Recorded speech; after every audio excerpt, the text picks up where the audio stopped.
The front entrance of our home is rarely used. We typically come in through the side door near the garage or the sliding glass doors that open onto the patio. Just to the right of the main entry is the formal living room, a space that's always kept immaculate but rarely visited. On the left side, the entryway leads to a hallway connecting 3 bedrooms, including our expansive master suite and a guest bathroom. The formal living room remains cloaked in shadows most of the time because the heavy curtains are usually drawn. Against the back wall stands a white camelbacked couch, flanked by 2 large wingback chairs, all positioned around a walnut coffee table. It's a room I rarely give much thought to, until that particular morning. Late that morning, I found myself seated in one of the wingback chairs, my back to the archway separating the living room from the entry. This chair has often been a spot for me to sit and think, to reflect on my life and weigh the potential losses that might come with ending my strained marriage. With Lynn away, the looming possibility of divorce occupied my thoughts. Shared friends choosing sides, the prospect of losing our home, years of alimony payments, and seeing half my net worth evaporate in legal fees. These were daunting ideas, yet none felt as daunting as dealing with Lynn herself. Her vindictive nature makes her a formidable opponent in any disagreement. As I mulled over these concerns, I heard the distinct sound of the side door creaking open. Lynn was back from grocery shopping. I immediately regretted not pretending to be in our bedroom. If she found me in the living room, it would almost certainly spark another argument. Arguments with Lynn have become an exhausting routine, often triggered by trivial complaints, fabricated offenses, or sometimes no reason at all. I've come to view this as her way of keeping me constantly on edge. Lynn has a remarkable ability to stretch a conflict over weeks, and I've grown accustomed to placating her just to restore a sense of peace, however temporary it may be. I know it's not a lasting solution, but life under constant tension feels unbearable, and resolving disputes quickly is the only way I know to cope. Unfortunately, it's never long before the cycle begins again. After a decade of marriage, I've reached a point where the only options seem to be either enduring this misery indefinitely or seeking a divorce. Despite these bleak thoughts, I continue trying to make things better, not so much for Lynn's sake, but to preserve my own sanity. Just then, I hear the freezer door close with a heavy thud, signaling that Lynn has finished putting the groceries away. Having put away the frozen food, I braced myself for what I knew would come next. Her inevitable demand for me to fetch the remaining groceries. Expecting her orders, likely laced with criticism, I decided to stay perfectly still, delaying the confrontation for as long as I could. I waited silently, anticipating either her sharp call or, worse, the whistle. That whistle, one she used as though summoning a dog, had become almost intolerable to endure. Instead of her voice cutting through the silence, I caught the faint sound of her footsteps approaching the entryway. Had I dared to turn and look, I would have seen her pausing on the tiled floor, scanning the hallway to ensure she was alone. She seemed to hesitate there, likely debating whether to call me from the car before coming inside. Believing I was busy with the gazebo project in the backyard, she must have felt secure enough to move forward. Within moments, I heard the chirp of her cell phone, followed by her voice as she dialed a number. Now only a few feet away from the back of the chair where I sat unseen, Lynn started talking to her father. Their conversation revolved around plans for Thursday afternoon, what time she'd call him at work after 1 o'clock, and how they'd coordinate the details. I listened in silence, every muscle in my body tense. Her tone was casual, her words punctuated with a light-hearted farewell. When the conversation ended, I heard the distinct snap of her flip phone closing, followed by the soft sound of her footsteps retreating toward the sliding glass door. Once outside, she began whistling and calling out toward the gazebo, likely thinking I was immersed in the project. My heart raced, blood pounding in my ears and head, but she seemed entirely unaware of my presence or my barely controlled breathing. Tense situations like this weren't unfamiliar to me. My experiences in the army and in life had ingrained in me a set of survival instincts for moments like these. Rule number 1. Don't panic unless under direct attack. Stay calm, assess the situation, and rely on knowledge to find the right moment to act. Keep your face neutral, your breathing steady, and your demeanor normal." Drawing on that training, I stood up and stepped into the den, careful to project an air of nonchalance. "I'm here," I announced, my voice steady. "I was in the bathroom. I've got to run to the hardware store to grab some parts for the gazebo." As I walked through the den and toward the kitchen, avoiding her gaze entirely, I marveled at how I managed to string those words together without faltering. The restraint it took to remain calm and not lash out in frustration was something I hadn't fully realized I possessed. As I passed her, she noticed the redness in my face. With a mix of concern and her usual condescension, she told me I should wear a hat, warning that she didn't want to see my skin peeling from a sunburn. Her comment hung in the air as I opened the side door, stepping out into the world beyond our shared space, needing a moment to catch my breath and steady my nerves. "A couple of days away," she added, as she reminded me that groceries needed to be brought in before I went anywhere. She also made it clear that I shouldn't be gone all day. After dropping her phone onto the kitchen counter and slipping it into her purse, Lynn went outside to inspect my work on the gazebo, undoubtedly leaving behind a mental checklist of criticisms for when I returned. Lynn's communication style had always followed the same pattern, a steady stream of instructions mixed with either implied or outright critiques. As she stepped into the backyard, I seized the opportunity. Quietly, I retrieved her phone, checked the most recent number she had dialed, and committed it to memory. Then, I slipped the phone back into her purse as though nothing had happened. After bringing in the groceries, I left the house in my small pickup truck, supposedly heading to the hardware store. But instead, I drove to a nearby park just a few blocks away. Sitting in the parking lot, I let the weight of what I'd overheard sink in. For the first 15 minutes, I replayed the brief conversation with her father over and over in my mind, analyzing every word until I was certain I had it memorized. The conclusion was inescapable. My wife was having an affair. The realization hit me like a punch to the gut. The affair wasn't just happening. It might even be unfolding under our roof, possibly in our bed, while I was out working to support her. Fury bubbled within me as I tried to piece together the puzzle. Who was this man she called Daddy? It couldn't have been her actual father. He and her mother lived thousands of miles away in California, and the area code she dialed was local. That word, Daddy, brought back memories of the early years of our marriage when she occasionally used the term during intimate moments. At the time, I had thought it might be her way of hinting at wanting kids, though we later agreed not to have any. But now, it seemed like there had been layers to her behavior I hadn't understood. Lynn had always been a daddy's girl in many ways, but this was different. I shifted my focus to practical matters.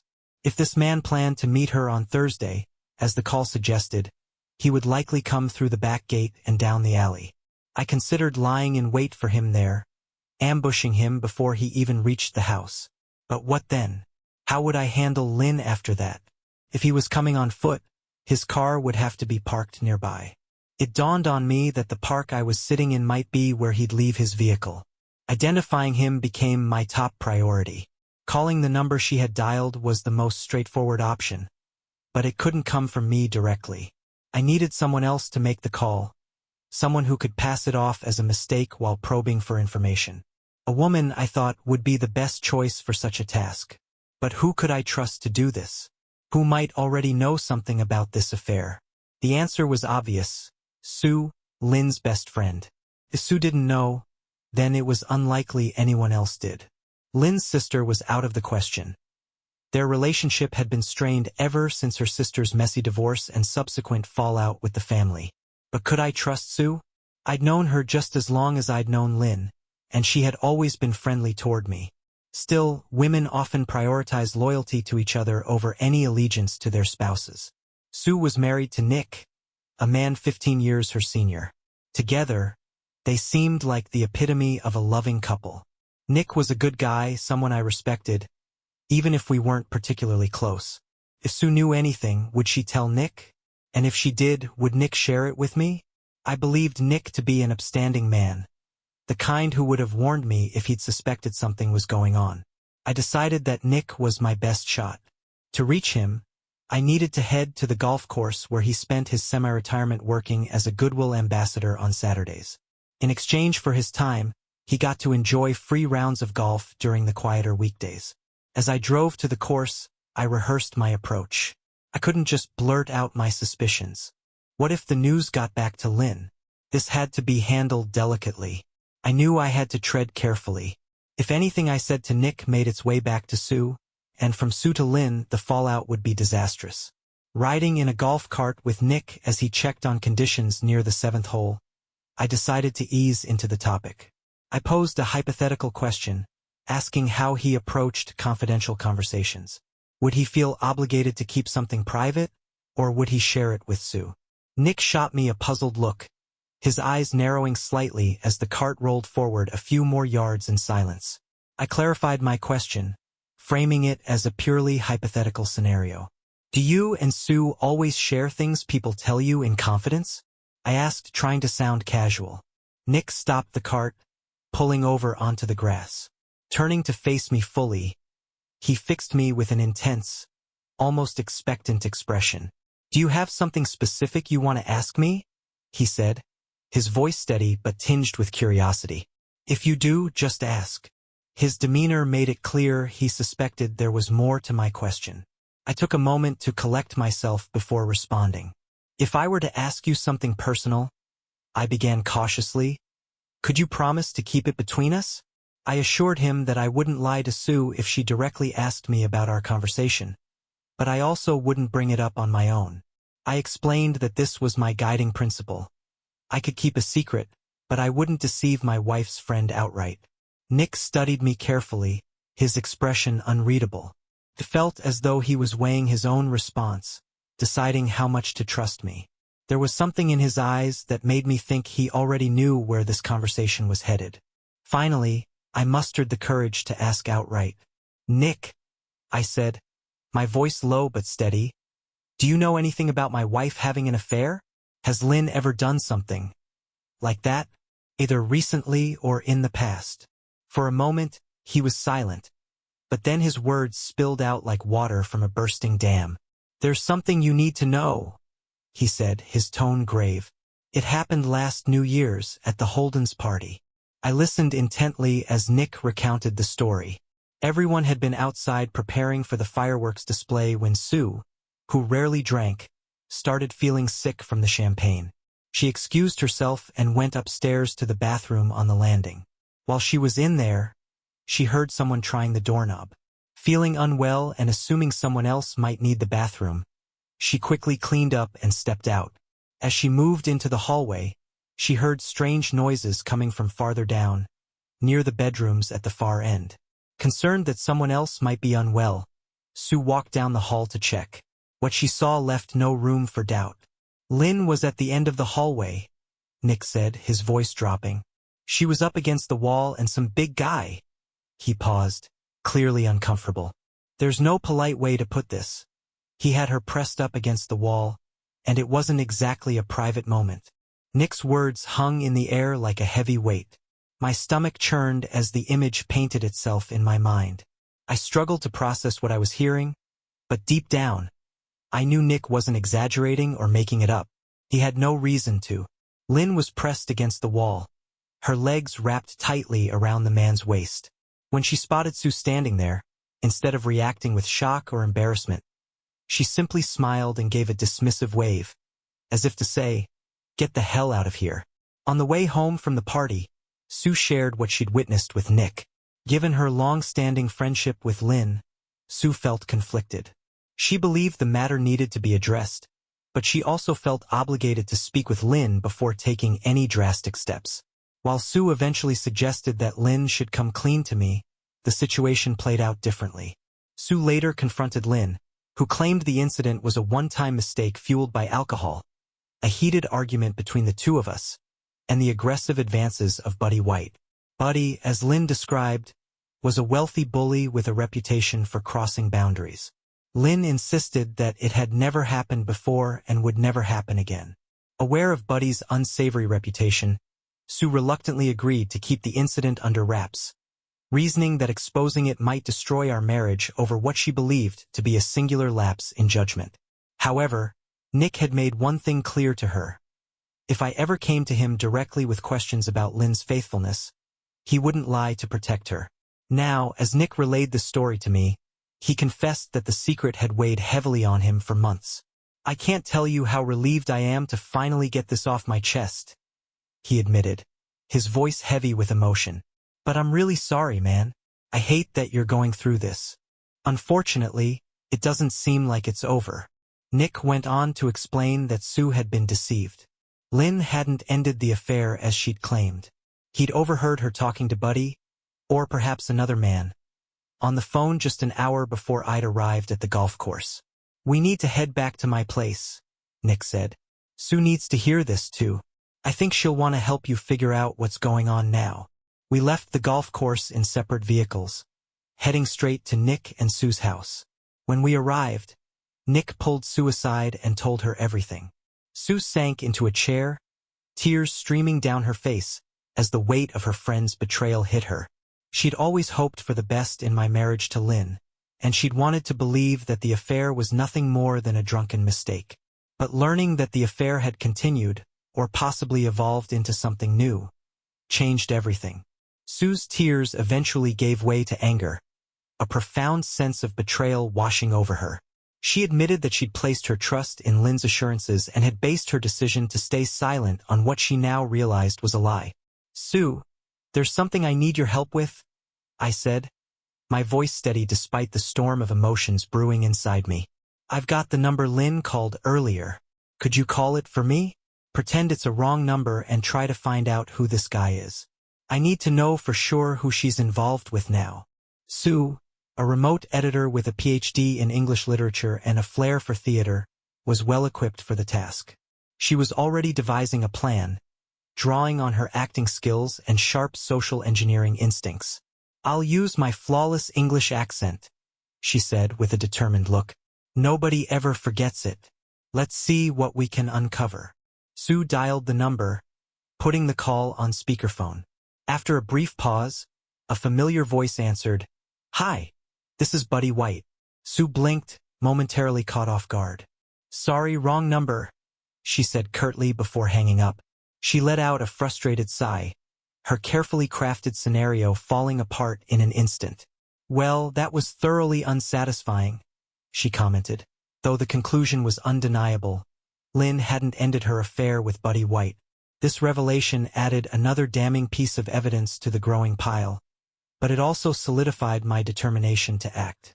As we discussed what to do next, I insisted on catching Lynn and Buddy during their planned Thursday rendezvous. I wanted undeniable proof, something so comprehensive that Lynn couldn't lie her way out of it. My goal was to confront her with hard evidence, to strip away the web of deceit she'd been spinning. Hiring a private investigator crossed my mind, but I hesitated. The cost seemed prohibitive, and there was no guarantee the investigator would gather actionable evidence before Thursday. I needed a quicker, more efficient way to get the truth. Sue and Nick both fell silent, clearly mulling over the situation. After a minute or two, Sue broke the quiet with an idea. "What about a mole?" she suggested. "Someone close to Lynn who could coax the truth out of her." I was skeptical, raising an eyebrow. "Like who? Who could we possibly trust with something like this?" Sue leaned forward, her voice firm. "Don't underestimate an angry woman. I've had enough of Lynn and how she's treated all of us. I think I can come up with a story compelling enough to make her spill everything." Her confidence was infectious, and over the next hour we meticulously laid out a plan. Sue would call Lynn under the guise of needing urgent help and arrange a meeting over coffee on Sunday morning. Nick would modify one of Sue's old purses to discreetly house a hidden video camera. The goal was to record their conversation, capturing both audio and video as Lynn revealed the truth. Sue immediately called Lynn, adopting an air of desperation. She referenced a situation similar to what had occurred at the New Year's party, implying she needed a confidant. Lynn, intrigued by Sue's sudden assertiveness, agreed to meet her for coffee. Sunday morning arrived, and Sue got to the coffee shop early to prepare. She chose a table under an awning, ensuring that the setup would minimize any distractions or technical issues. She arranged her purse with the concealed camera at just the right angle, conducting a quick audio test to ensure the microphone would pick up everything clearly. The calm weather worked in her favor. No wind noise to interfere with the recording. The modified purse was ingenious. Nick had secured the camera with Velcro straps, concealing the lens and microphone seamlessly within the purse's pattern. With a 16 gigabytes card installed, there was ample storage for the entire conversation. Sue tested the setup thoroughly, ensuring the camera could be activated with a single button press. By the time Lynn arrived, Sue was ready. As Lynn sat down, Sue greeted her with a carefully composed smile. She wasted no time and began with a pointed question. Sue suggested grabbing the coffee herself, telling Lynn she'd save their spot in the quietest corner of the cafe. As Lynn walked off, Sue discreetly pressed the button on the concealed camera, confirming that the recording was live. When Lynn returned with their drinks, Sue casually steered the conversation through small talk before diving into her fabricated dilemma. Sue began by confiding in Lynn about a guy who had shown interest in her, admitting she felt conflicted about what to do. She described him as attractive, especially since it had been ages since she and Nick had been intimate.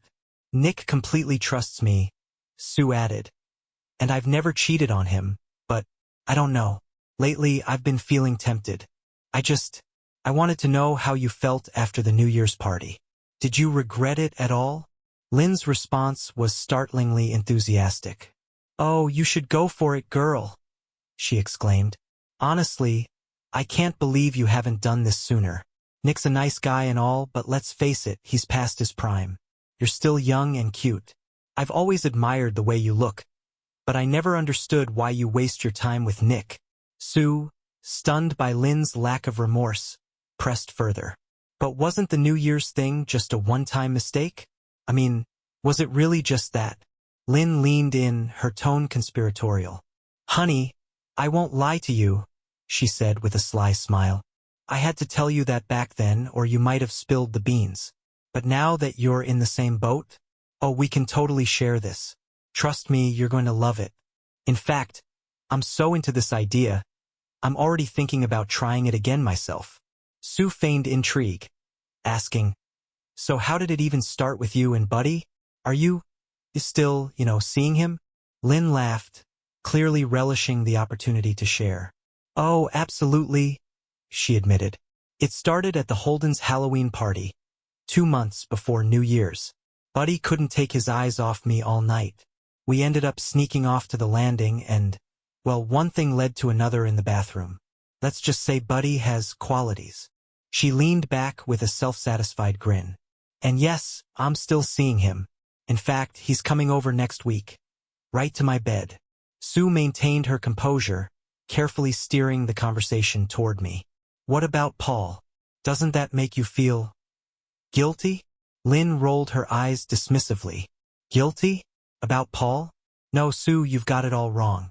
Paul's a husband. You don't treat a husband like a lover. They're completely different roles. Paul's there to take care of things, to do what I want.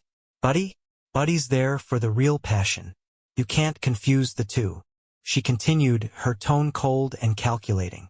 I've got Paul wrapped around my finger. I treat him like a good little provider who just does as he's told. I even throw in little distractions like having him check for perfume on me, just to make him think I'd never cheat. It's easy. Having Paul around is like having a docile little gay friend who just follows orders. He's predictable, and I know where he is at all times, so I never have to worry about him catching me.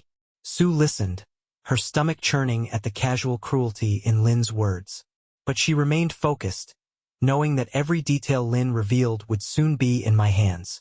Sue pressed further, asking Lynn if Buddy was her only affair partner. Lynn chuckled, shaking her head. Oh, Sue, I couldn't even count them all, she admitted with a smirk. The first one was in our first year of marriage. I picked him up at a supermarket. Poor guy never even knew my real name. We hopped around from one hotel room to another for about 6 months. But he got too clingy, so I cut him loose. Lynn continued nonchalantly, as if recounting everyday errands. You've got to be careful with the younger ones. They're fun but tend to get attached. After him, it was just a string of one-offs. There was this salesman friend of mine who was into some pretty kinky stuff. That worked out perfectly since he only came to town a few times a year. She then turned the conversation back to Buddy. He's lasted longer than most.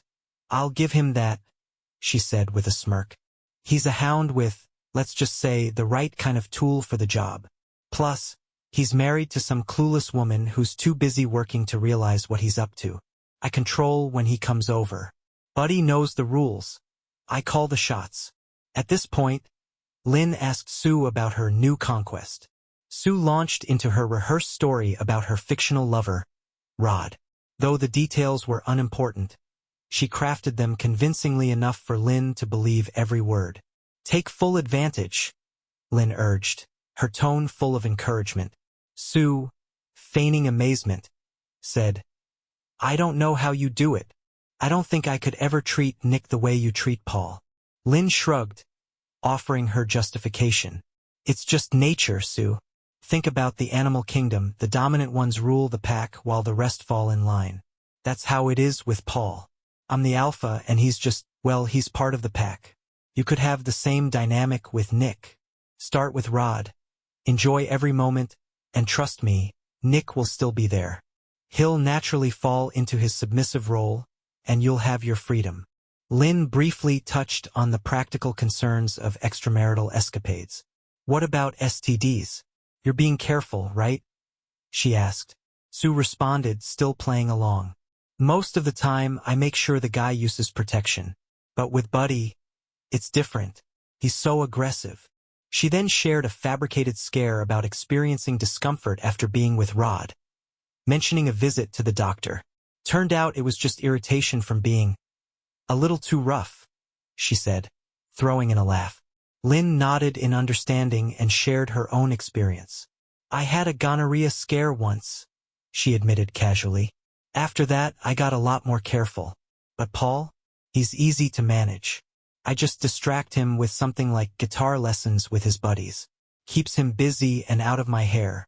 And if he does start sniffing around, I just shut him down. Give him a choice that works in my favor. He never questions me.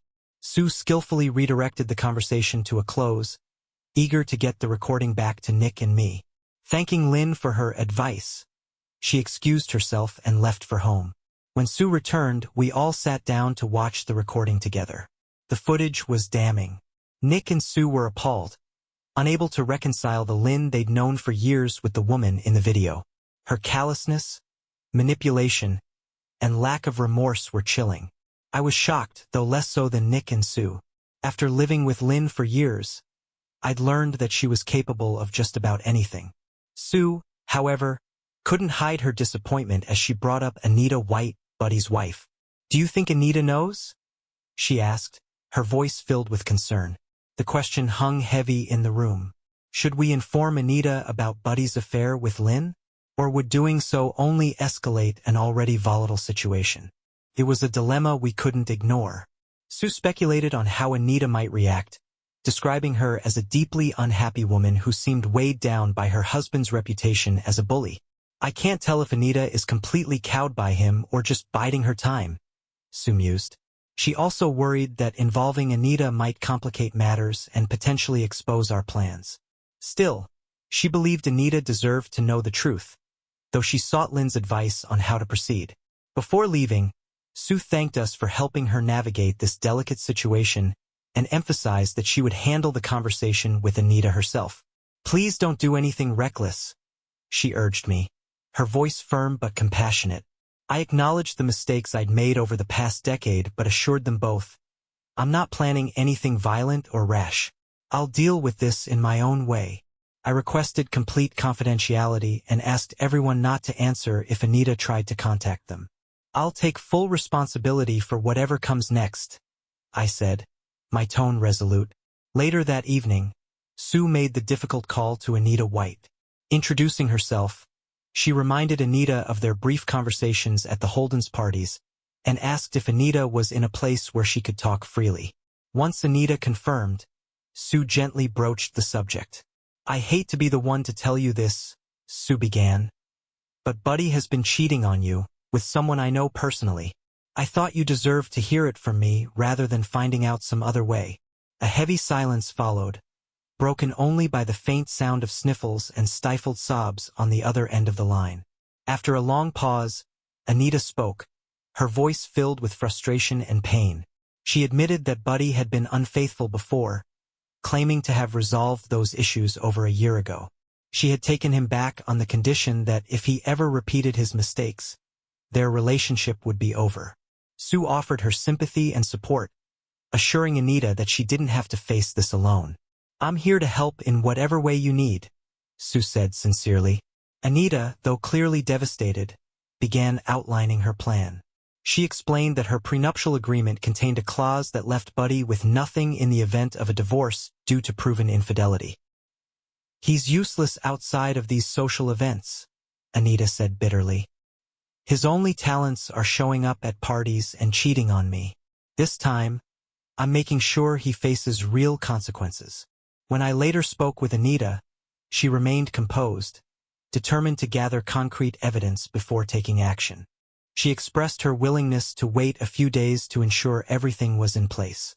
Plans were made for someone to retrieve evidence from my office the following day.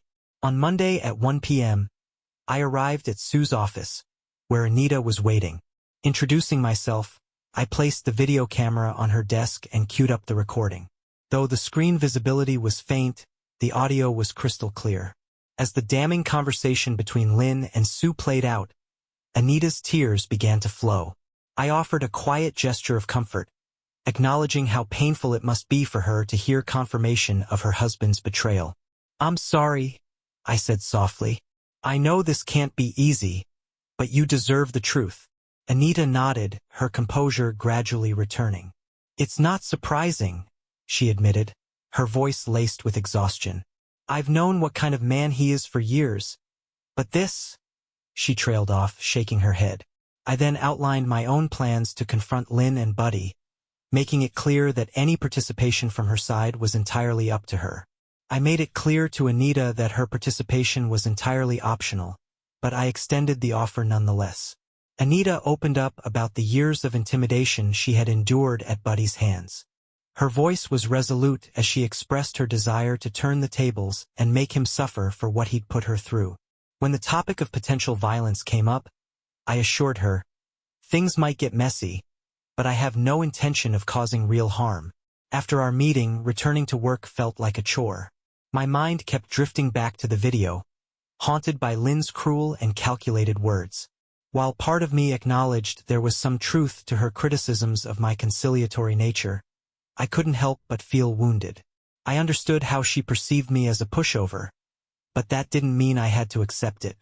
As I mulled over her remarks, I began to consider showcasing a different side of myself on Thursday. The idea intrigued me. How would Lynn react to a version of me that wasn't so easily controlled? But even as I entertained these thoughts, the notion of reconciliation felt absurd. Trust had been irreparably shattered, and there was no piecing it back together. Tuesday and Wednesday passed in a haze of reduced productivity. My mind was consumed with the possibilities of what could unfold on Thursday. I meticulously reviewed various scenarios, trying to account for every variable. Yet, I knew the reality of the situation would likely demand quick thinking and improvisation. To prepare, I dedicated time to sharpening my physical and mental readiness. At home, tension hung thick in the air. Conversations with Lynn were brief, limited to necessities. Her usual assertiveness was muted as she tried to gauge my unusual behavior, perhaps hoping to regain the upper hand. Ironically, Lynn herself seemed preoccupied with Thursday, anticipating the excitement of another encounter with Buddy. On Tuesday night, while Lynn was in the shower, I searched through my dresser drawers for a keepsake from my grandfather. Both my father and grandfather had served in the military, but Grandpa's experiences during and after Normandy stood out in family lore. Among his possessions was a set of steel knuckles, taken from a German soldier during the war. I found the knuckles and turned them over in my hands, their cold weight a stark reminder of Grandpa's words. He'd always warned me to treat them as a last resort, something to be used only when absolutely necessary. And now it seemed that moment had arrived. This was a war of sorts. Lynn and her lover had engaged in unfair play, and I intended to even the odds. On Thursday morning, I forced myself to eat a hearty breakfast, knowing I'd likely skip lunch. The meal was less about nourishment and more about pacing myself for what lay ahead. At the office, I organized my belongings in preparation.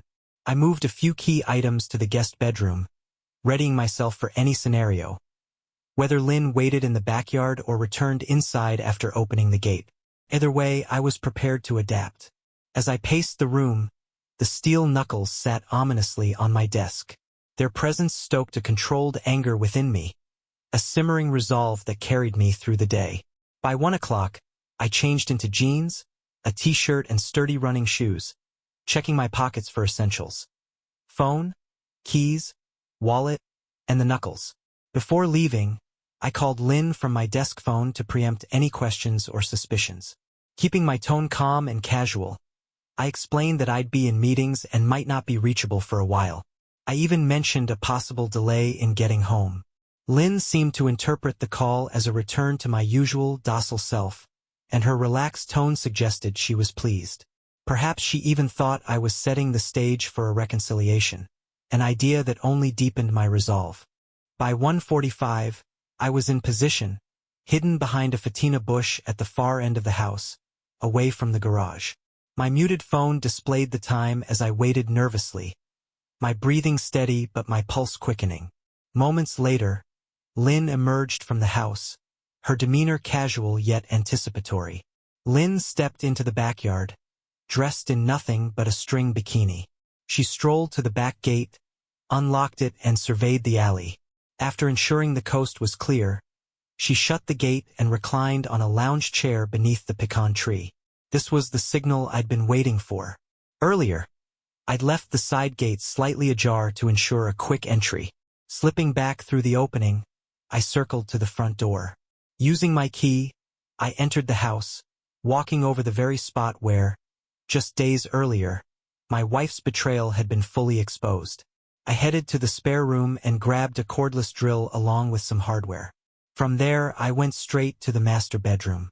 In under a minute, I had installed a hasp on the inside of the door and left a padlock hanging. To ensure the door wouldn't accidentally close on its own, I placed a small piece of wood between the door's edge and the jamb. My heart pounded as I moved with precision, every action deliberate. Next, I returned to the guest room, retrieving the video camera and slipping the brass knuckles onto my right hand. Every possible scenario had raced through my mind. What if Lynn unlocked the gate early? What if her lover arrived before I was ready? Fortunately, none of these complications arose. With controlled breaths, I positioned myself in the guest room, peering through the slightly open door into the dark hallway. The dim lighting might affect the video's clarity, but the audio was what mattered most. Finally, I heard the sliding glass door open, followed by voices. Lynn's laughter mixed with a low, guttural growl from a man. My stomach churned at the thought of his hands on her. Moments later, I saw Lynn, her bikini top already gone, leading her lover into the master bedroom. They didn't bother closing the door. I followed them silently, the video camera capturing every step. Kneeling just outside the doorway, I watched as Buddy embraced Lynn. She closed her eyes, smiling as she unbuttoned his shirt. Carefully, I set the camera on the dresser just inside the door, ensuring it captured the unfolding scene from the bed. Waiting was excruciating. Every fiber of my being wanted to storm in, but I knew I needed indisputable evidence. My suppressed rage fueled my determination to let the camera record everything. I stepped back from the door, stealing quick glances to avoid being seen. Inside, the couple moved with deliberate intimacy. Both were now fully undressed, savoring the moment as if they had all the time in the world. Lynn's voice floated through the door, calling Buddy Daddy, confirming my long-standing suspicions about her issues. Buddy's voice followed, dripping with anticipation. Peeking through the crack again, I saw him positioned between Lynn's legs, the moment of intimacy undeniable. As the act began, Lynn's scream pierced the air, a sound unlike anything I'd ever heard from her. They moved together, exchanging curses and incoherent murmurs, completely absorbed in their passion. I had seen and heard enough. My hand brushed against the brass knuckles for reassurance. Gripping the weapon tightly, I moved silently toward the bed. Just as I reached them, Lynn's eyes met mine. Her expression shifted instantly from pleasure to shock as I stood there, my fury finally unleashed.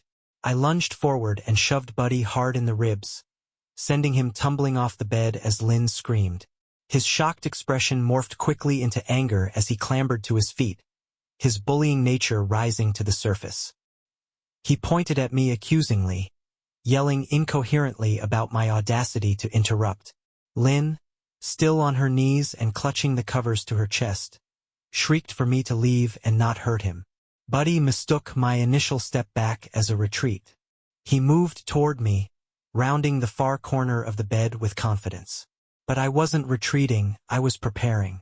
With one foot planted firmly, I launched myself forward, my fist armed with the brass knuckles. My strike hit his solar plexus squarely, sending us both crashing to the floor. My full weight pinned him down, and his breath escaped in a wheezing, high-pitched whine as panic overtook his features. In that moment, Buddy's world narrowed to one singular focus, the desperate struggle to breathe. His arms flailed weakly as he tried to push me off, but I didn't relent. Sitting upright, straddling his torso, I watched as he attempted to press his hands against the floor, searching for leverage to regain control. His eyes betrayed a mix of terror and confusion, his confidence rapidly crumbling. I raised my right hand high, the steel of the brass knuckles gleaming faintly in the dim light, and brought it down with force onto the center of Buddy's face. The sound of crunching bone echoed in the room, followed by a gush of blood pouring from his shattered nose. The blow left him incapacitated, blood pooling in his mouth and throat as he struggled to make any coherent sound. Standing, I stepped back and turned toward the door, satisfied with the outcome of our initial confrontation. Lynn's screams grew more frantic behind me, but I ignored them until her tone shifted. "Paul, please, don't leave," she cried, desperation lacing her voice. Her plea reminded me of the next phase of my plan, psychological warfare. Walking back to the door, I kicked away the small wooden piece I'd placed earlier and closed it firmly, securing the hasp with the padlock. When I turned back to face Lynn, her expression had changed dramatically. Her initial anger melted into a look of pure panic as she realized we were all locked in the room together. She was vulnerable, both physically and emotionally, faced with a version of me she clearly hadn't anticipated. Lynn's tone softened as she attempted to explain. "Paul, oh Paul, I know this looks bad, but it's not what you think. He forced me into this. Buddy's a bully.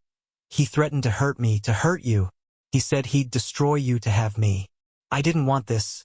I had no choice."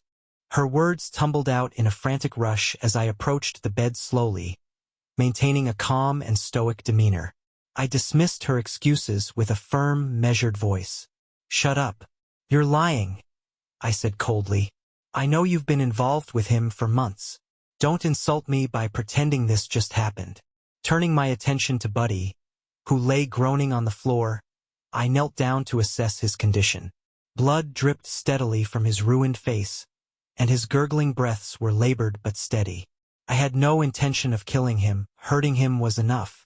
Gently rolling him onto his side, I positioned his head to allow the blood to drain from his throat, ensuring he wouldn't choke. Standing again, I walked to the dresser, opened the top drawer, and retrieved 5 pairs of handcuffs.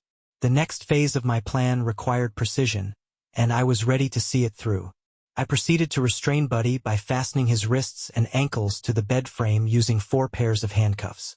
Once he was secured, I turned my focus to Lynn. Pulling her legs off the bed, I bound her hands behind her back and guided her into the bathroom. I sat her on the toilet and ensured she could see the brass knuckles prominently displayed on my right hand. I delivered a stern directive, emphasizing that it was time for her to come clean. I demanded a full account.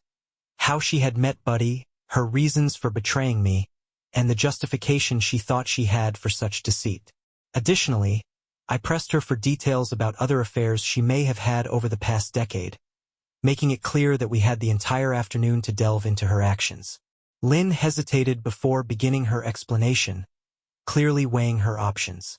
She eventually claimed she never intended for things to escalate the way they had.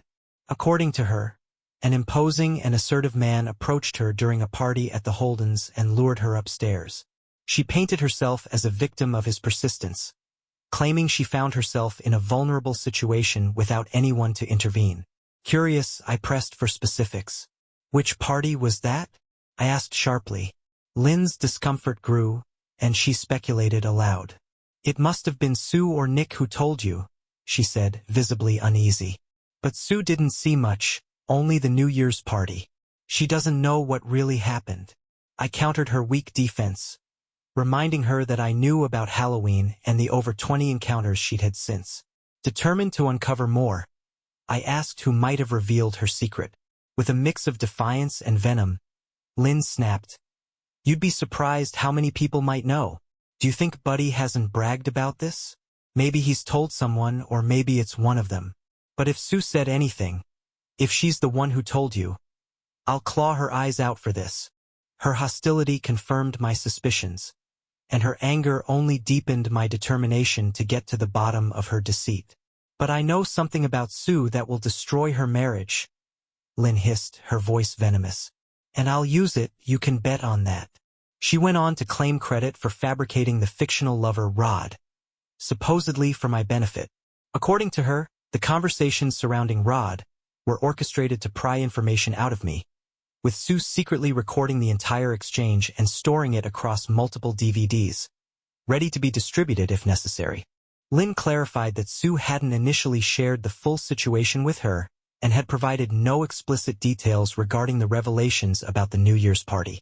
I quickly countered, reminding Lynn that I had learned about her extensive history during a recorded conversation. I brought up the phone call she had made to her lover just last Saturday in our entryway, where she openly expressed affection for him while inadvertently revealing details about her sordid past. Convinced that I now had enough information, I informed Lynn that any further communication would need to go through my lawyer. I told her that legal papers would be served in the coming days, explaining that I needed to consult with an attorney about the next steps. Calmly, I took out my phone and placed a call to Anita, inviting her to handle the situation. After a brief conversation, during which I couldn't help but laugh, I ended the call and turned my attention back to Lynn. I marched her into the bedroom, showing her the pitiful state of her lover. Buddy lay there, handcuffed to the bed frame, wheezing and covered in blood, his bruised and battered face barely recognizable. The sight nearly made Lynn vomit. I deposited her onto the bed, then turned off the video camera and unlocked the bedroom door. Opening it, I found Anita waiting outside in her car, just as planned. "Well, Anita," I said as she entered, gesturing toward Buddy, "I saved some of him for you. His face isn't much to look at anymore, though. And here's his latest lover, my soon-to-be ex-wife, Lynn. Anything you want to say to her?" Anita strode over to Lynn, who was sitting meekly on the bed. Without hesitation, Anita slapped her hard across the left cheek, evening out the red marks already visible on her face. "You absolute fool," Anita scolded, her voice thick with anger and contempt. She laid into Lynn, berating her for her stupidity and revealing just how little respect she had for the man lying crumpled on the floor. Turning to me, Anita asked with a wry tone, "So, what are we going to do with him now?" I smirked and replied, "Anita, I'm tempted to toss this one out the door without a stitch of clothing and see how long it takes him to find another companion." I grinned, adding with emphasis, "Get it? Companion?"